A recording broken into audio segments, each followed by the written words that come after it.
Hey, Bog, high five. Oh, what's up, man? You want to go fishing? Yeah, we all want to go fishing. What's going on, guys, and welcome to mikeybalzz Fishing. I got a simple video for you, but I think you'll enjoy it because it talks about something that we're all guilty of. If you look at my boat, I got rods, more baits, more rods. I got a ton of rods, all rigged up with different crazy stuff. We're always looking for that magic technique, dude. Like that magic holy grail lure bait presentation that like you got and you just wreck them and you have it dialed in. And here's the deal. Like, that happens, there's no doubt, and especially I've been in situations where that happens and it's awesome, best feeling in the world, because it's like, dude, I figured out the bait, the pattern, like all the little like nuances. But in all reality, there's different seasonal patterns, and some of them are super old school, super generic, dude, like super generic, and they just work. And right now, like this time of year, summer, early fall, the reality is you can literally go to any lake in the country and use a soft plastic lure and catch bass, and specifically like a soft plastic worm style bait. Now, I know there's a lot of variations of those, but like a 10-inch worm right now, a 7-inch worm, depending where you are in the country, I don't care. Like, you're gonna catch bass. And I think that's something that we kind of forget sometimes, that some of these simple approaches are really viable, whether it's for you personally or somebody you're taking out on the boat. Like, you can put that bait and that rig in their hands and go out and catch bass. And in the end, that's our goal, catching bass, catching fish, right? So what I want to do is kind of a mental rewind, because I make these videos for two people, actually. I make them for you guys, but they've also helped me reflect on things. I'm a little scatterbrained. I get a little, like, I don't know, spun out. I've kind of mentioned it in a few in the videos in the past, where sometimes I get too deep in the weeds about techniques, presentations, and sometimes I forget to simplify, to go back to your roots. Like, I'm a Florida angler, you know, at heart. I've spent so many years in Florida. Like, Florida is an image of endless summer, bro. Endless summer, bro. You ever seen Point Break with Keanu Reeves? Endless summer. And Patrick Swayze's in there. It's a great movie. So what we're going to do in this video is super straightforward. And even if you like are a pretty experienced angler, I think you'll enjoy the process that we're going through. Because for me, it's important for me to like reflect, go back and rehash things I already know, just to kind of drive them into my mind so that when I'm out on the water, I'm selecting the best presentation and best approach and taking kind of all that past history into account. We're going to go through and we're going to look at some of the most viable soft plastic rigs that you can use right now. They're simple, they're straightforward, but guess what? They catch bass. And in the end, that's what this game is about. So let's talk soft plastic rigs for right now that will catch bass anywhere in the country. I guarantee it. Sounds like a used car commercial. Hit that like and subscribe button and come along. Let's talk rigs, bro.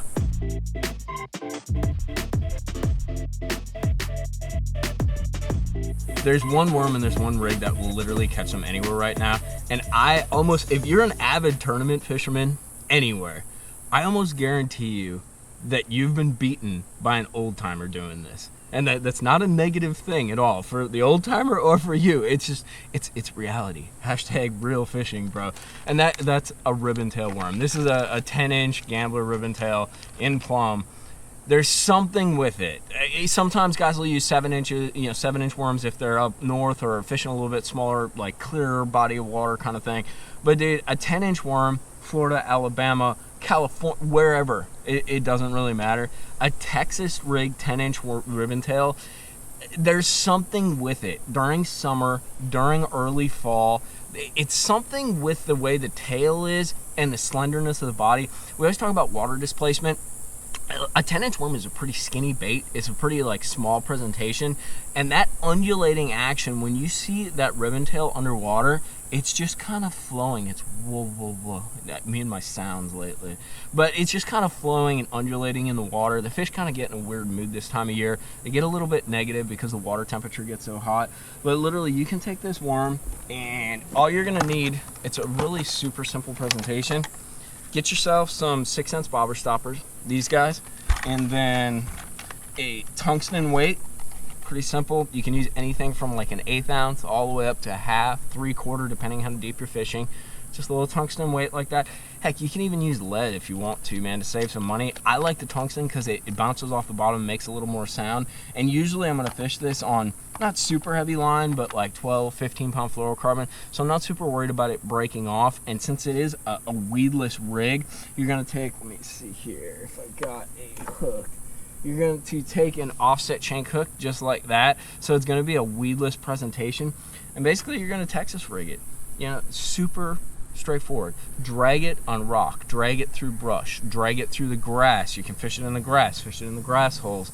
But if you got one rig that you need to have on the deck right now, it's a Texas rig 7 to 10 inch worm. I don't care what brand it is. I really don't even care what color it is, but like this plum, very viable if you have semi-clear water. June bug if you're in Florida. Red shad if you have super clear water, maybe a watermelon red or a green pumpkin. But have yourself one of these. I personally, this is one of those things, I hate throwing it.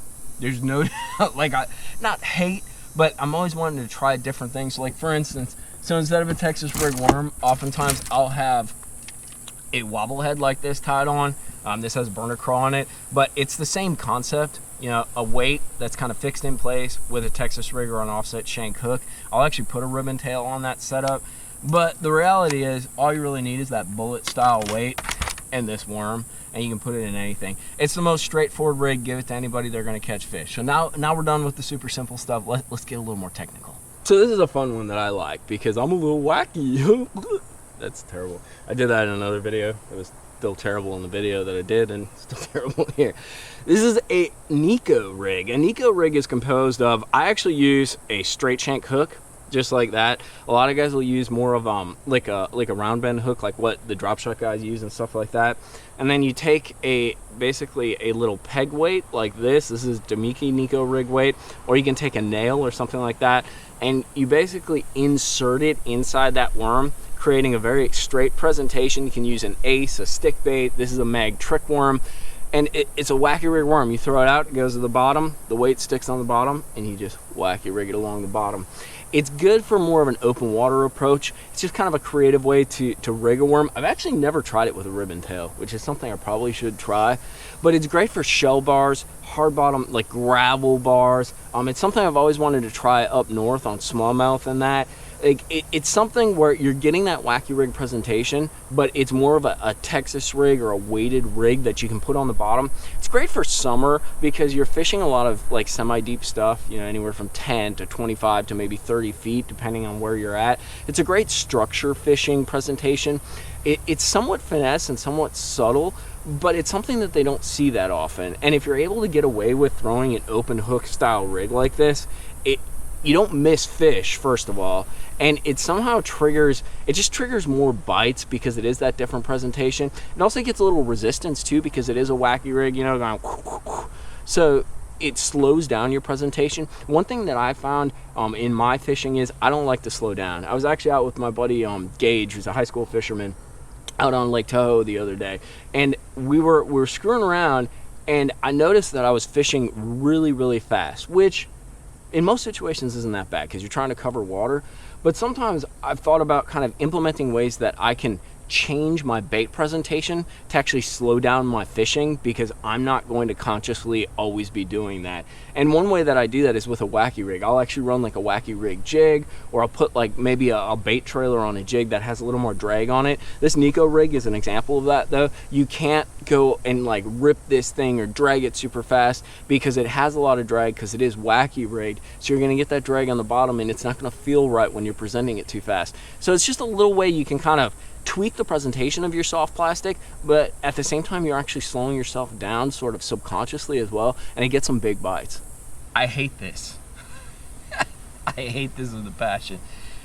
And once again, it's not that I hate it. I'm always trying to do different things. One of the first offshore fishing like structure baits, structure rigs that I experienced was a Carolina rig, and that's exactly what this is. You know, in more negative terms, the ball and chain, the thing that you drag around. Carolina rig is composed of some kind of weight. This is a barrel weight, and usually guys will put a bead right there, a swivel, then you run a leader. This is 15-pound monofilament. I actually have it, the main line is 20-pound fluorocarbon.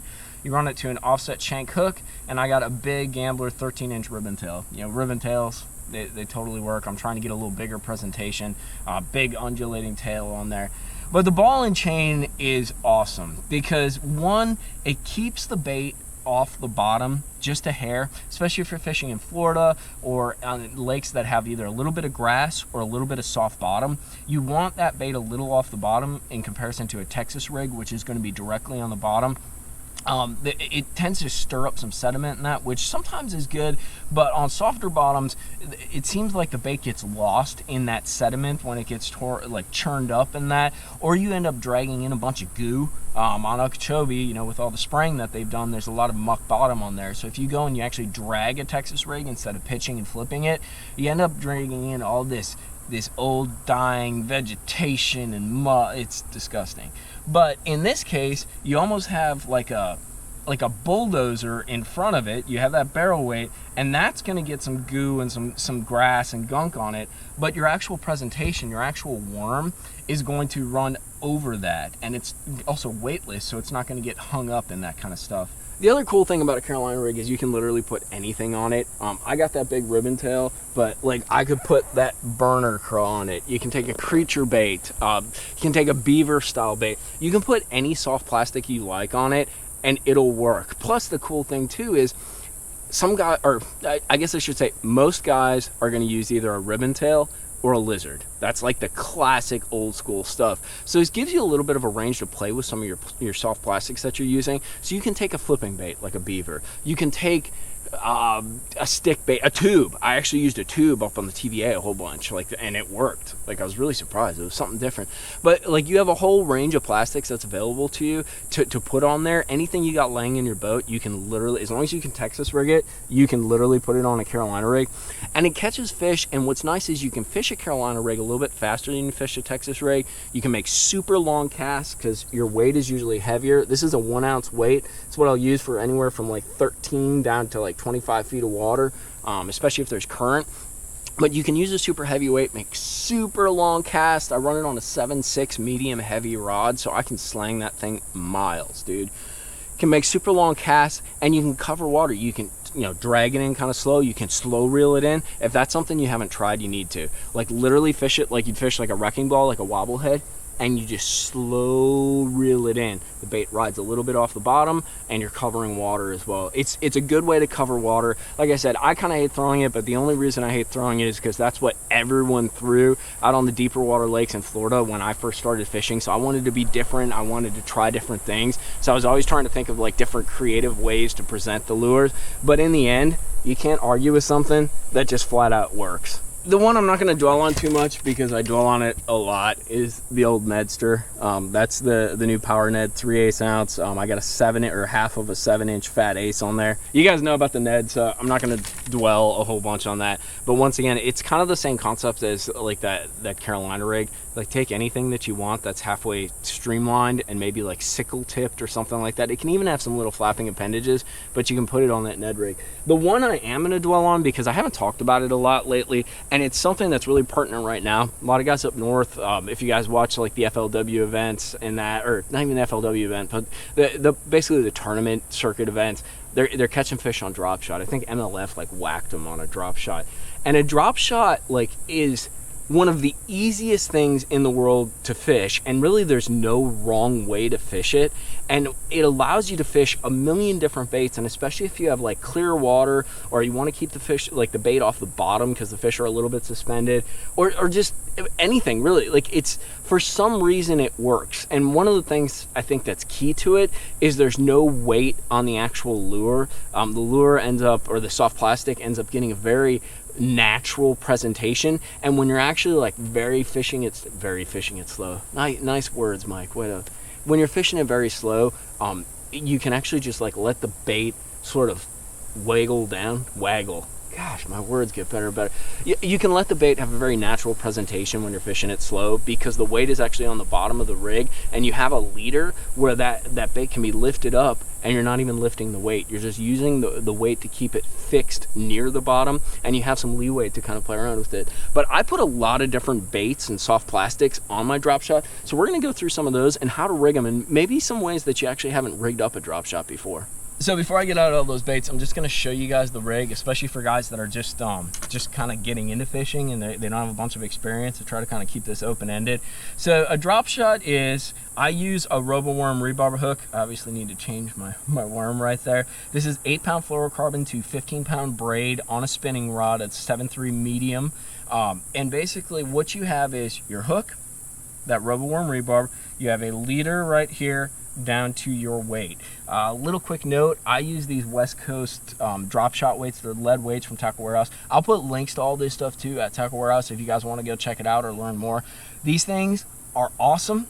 They're super cheap from Tackle Warehouse, and here's the deal. In my personal opinion, 90% of the time, I would say, whether you're fishing wood, whether you're fishing gravel, whether you're fishing sand, whether you're fishing grass, whatever you're fishing, most of the time, I know there's exceptions, but this bell style weight is the best. It kind of gives you the best of both worlds. It's thin enough where it comes through grass, but it also has kind of that rolled or concave bottom, so it'll roll over gravel, it'll roll over rocks, it'll roll over trees and not get hung up. The other nice reason to use these weights, I've fished with a lot of guys who've used kind of basically weights with barrel swivels in them.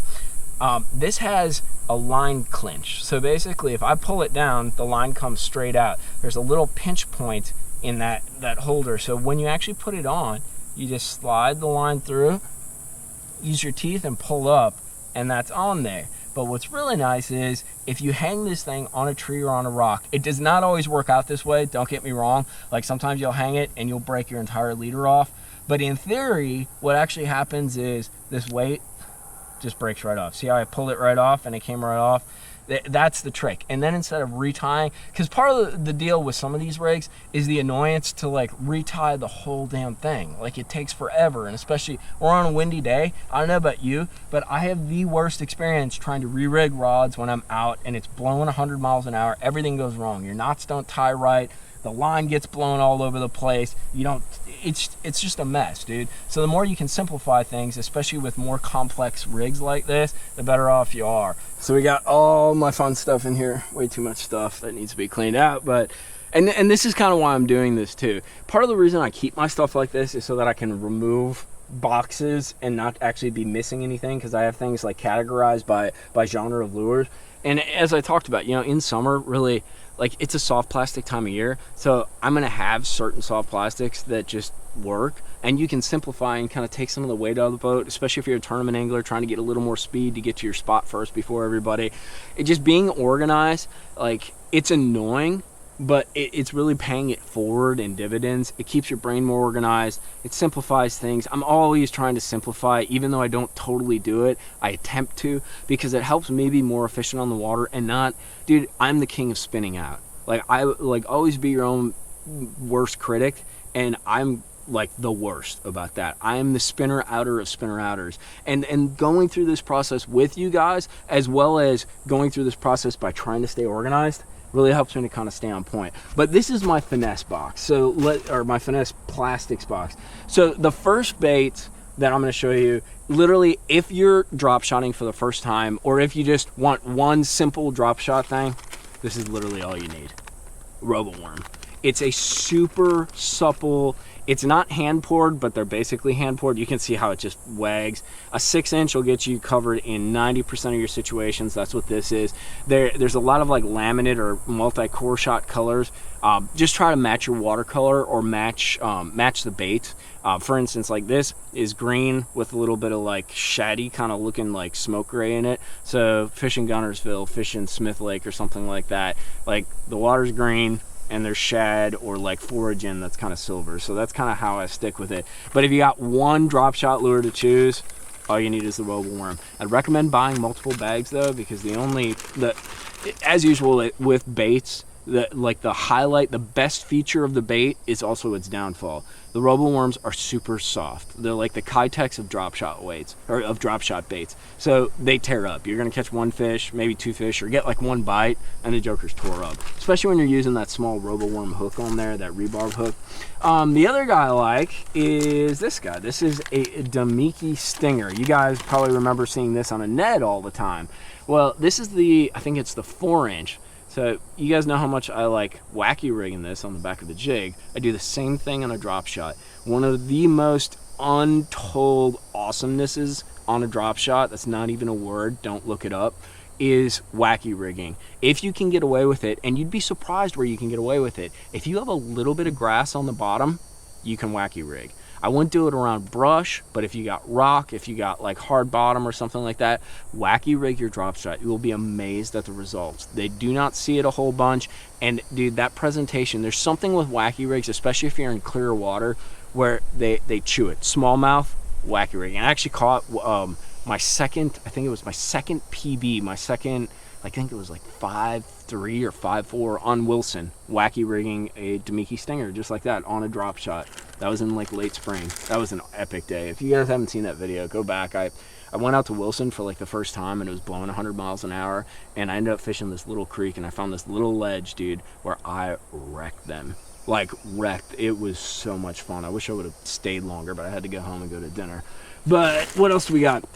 If you guys want to be simple and you already have some baits laying around, so this is like literally the most generic worm ever. It's just like your standard finesse worm. This is a Gambler Sweevo. I think Zoom makes what they call the trick worm or something like that. If you already have some of these because you use them for Texas rigging or Carolina rigging or something like that, I've caught giants in Florida putting this on a drop shot, and it's the scariest bleep ever, dude. Like, you're like, oh, I got 8-pound test and I have a 7.5-pound fish on next to a brush pile. But I've caught some bigs on this guy. Let me throw you a little note too. I'm not critiquing any bait, or I am critiquing baits, but so the Gambler one kind of floats. So it's a different little plastic or a different style of plastic than what the Zoom trick worm is. They're both good. Use whatever you want, but this guy will float a little and have a little bit different action on your drop shot. But just to critique myself a little bit more, I have some Zoom ones in there as well. They have a little more salt in them and they tend to sink.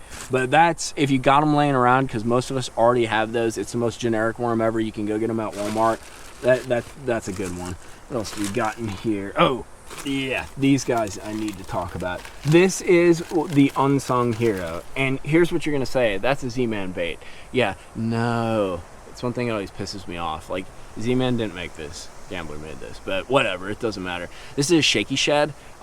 Guys in Japan have been using this bait for years, dude, and this is kind of cool too because it floats as well. It's just a little shad style bait. I'll throw you a tip that JT actually gave me. So I never really nose hook stuff. I would either Texas rig it or I'd actually wacky rig these as well. JT runs his hook and threads the hook through the lure to come out right to about there.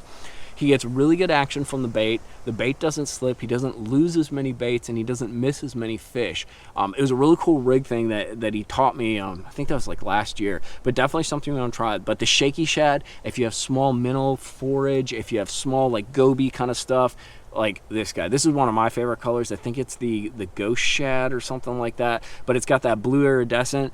This is an absolute killer Smith Lake, dude, like with the blue backs and stuff like that. When I'm drop shotting, the robo worm or this guy are my first go-tos. Like, I love this thing. It's such a cool little finesse bait. It actually catches speck or crappie too, a whole bunch of them.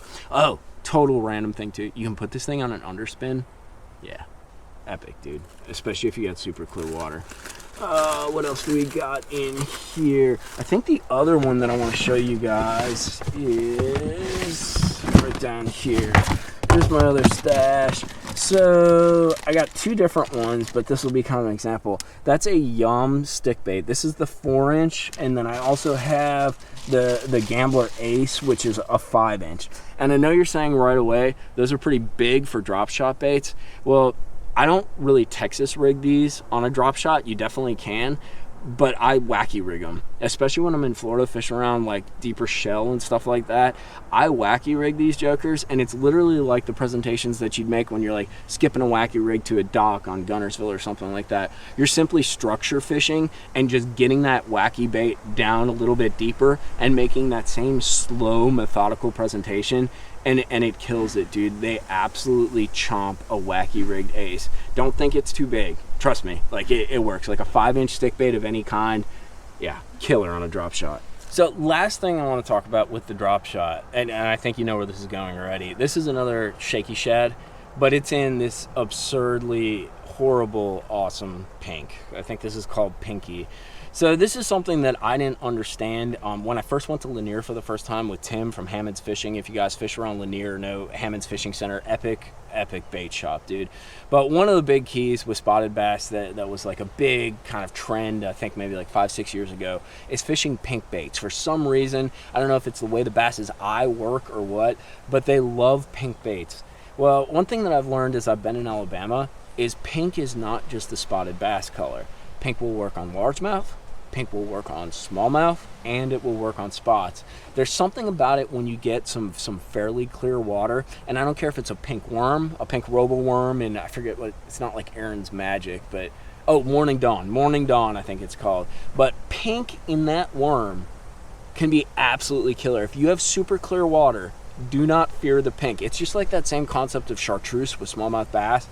There's something about it that drives fish nuts. It's not gonna work all the time, but do not fear the pink. Never fear the pink, bro. but super good color, and whether it's worms, whether it's just about anything, it works. Well, the rain done started, so we are going to have to wrap this video up in the garage, but that's no problem because we got one last thing to do, and I'm going to admit my guilt on this one 100% right off the bat.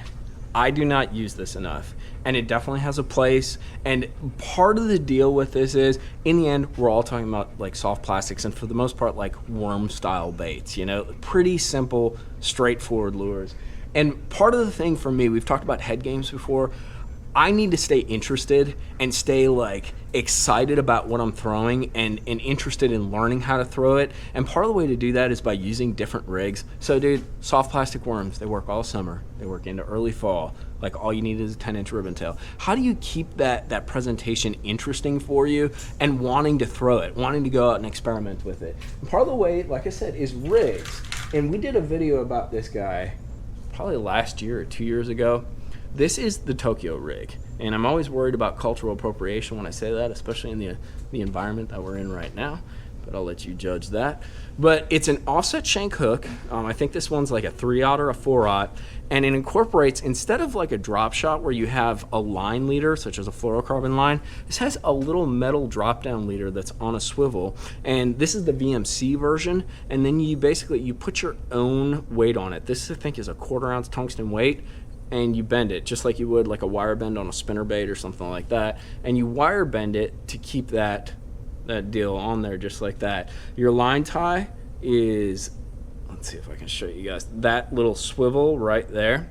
What this does is it keeps the bait slightly off the bottom, and from what I've been told too, I've used this in the past to structure fish. I'll drag it over shell, I'll drag it through brush piles, I'll drag it through sandbars, like little river bars and stuff like that. But I've been told you can pitch and flip this thing too. Full disclosure, that's something I haven't done. Like I have not used that in this way. I've used it more in a finesse kind of presentation to have the lure be free floating.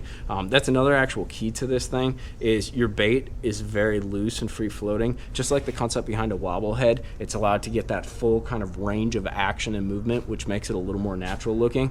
But I've not flipped this thing, and I've dragged it mostly over hard bottom and shell. But just a different presentation, something that kind of makes you go, hey, I want to try that, I want to learn how to fish that. But it's still a weedless presentation, offset shank hook. You can put a 10-inch ribbon tail on here, you can put a little creature bait, whatever you want to put, and it just kind of keeps things interesting. So the best part about this video is, even though it's summer and it's hot, and Bog is so hot, I think since it's drizzling, I can take him out there to go fishing and maybe shoot a video. I don't know, the rain kind of inhibits videos, but I hope you guys enjoyed this.